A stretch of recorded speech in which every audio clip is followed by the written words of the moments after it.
Have you ever faced with this problem? This video, I'm going to show you how to fix your own inductive stove when it has malfunction and it gives you an EP warning sign, means internal problem. Let's get started. Alright, now once you have removed the 8 screws at the side, 1, 2, 3, 4 and 5 and 6 side here, then you can just leave it out like this. Place the cover aside and then remove the coil. Oh no! Do you see this chip? I think it's the cap for here. Burst open. I don't know why. Maybe if I desolder it and replace this chip, I should be able to repair this board. Few days later, I went to the electronic shops to get the new component, and then I removed the 3 mounting holder for this coil, and then remove the wire. Make sure you have labeled which wire corresponds to which terminal. Then remove the ribbon cable, followed by the mounting screw. There are 8 of them, one at a time. And then disconnect the main power supply. So this is the broken IC, and then I mount this PCB onto the stand so that I can actually repair them. First, locate where is it this one correspond to. So it's actually first, second, third. The third components from the side, which is this one.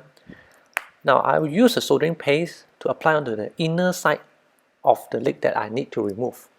Then only I set the temperature 330 degrees C, heat it up for 5 seconds, and then I need to remove the tin from its leg so that I can actually remove the component later. Okay, the last one done.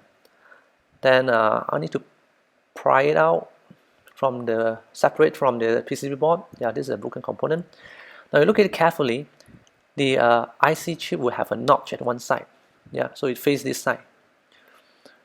So if I take the new IC, there's a notch here. This packaging. I hope you can see it. The upper one. This is a notch, and this is the old one, broken one. Then I start with the soldering.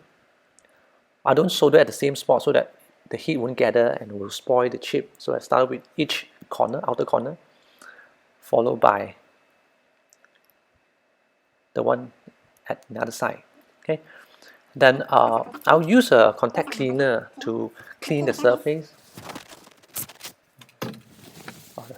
so that it won't actually cause any contamination or any short circuits. Then I'll zoom in to check for any short circuit, or else it would actually fry the chips. Zoom in, I think it looks good. That's why I always like to use a zoom in feature in the mobile phone. It helps me to do an inspection. Then after that, I just install this board back into position. The coil terminal, make sure it's at the right position. One wire is longer than the other, so you need to make sure it's on the right place. Then install the cable, ribbon cable. Then I will actually temporarily close this surface and check if it works. Now if I were to turn on the power main switch,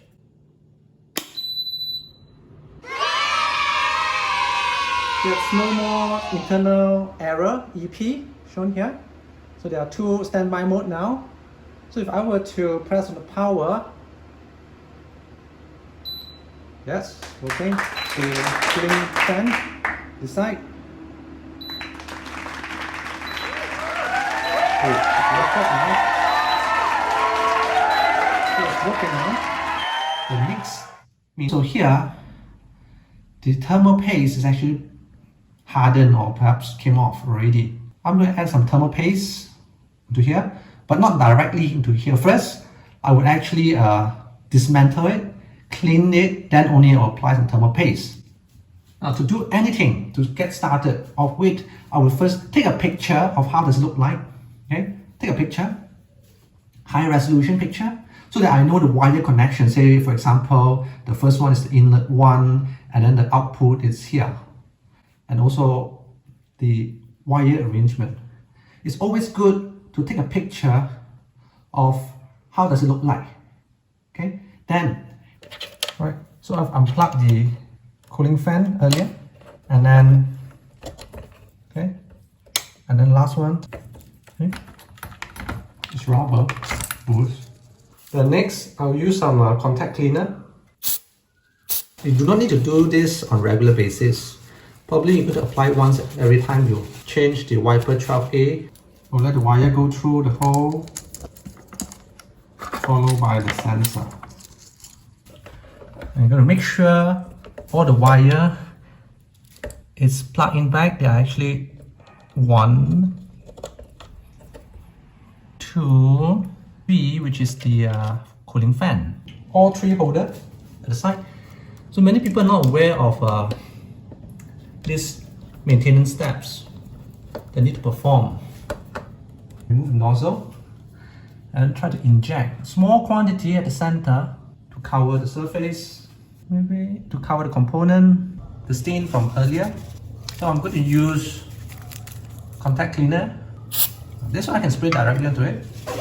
I will then use some water, clean on the surface with water and then dry it off. Use microfiber to absorb all the water and whatever residue of chemicals around here, so the surface is clean now. Then next, I'll proceed to apply of dielectric grease so that to improve the sensitivity of the button here and the button here. Those are actually dielectric grease. I do not want to clean it. We'll connect the power. Turn it on. Turn on the main.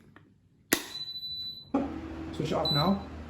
So inductive stove, there are actually 2 ways that it will go wrong. First would be the PWM power module, okay, to actually stabilize the voltage. Another one is actually the rectifier. Rectifier is the one that's underneath the heat sink. The one you have a large bit of heat sink, and that is actually a rectifier. So if either one was broken, so I look at one of the PWM is located outside, it's been decapped. So I know I got lucky, I know that it's spoiled, therefore I replace it. And now it's working. First time watching my video, kindly subscribe to my channel and do press on the bell button 2 times so that you get notified of my new upcoming video. I appreciate a thumbs up. Thank you and have a nice day. Bye.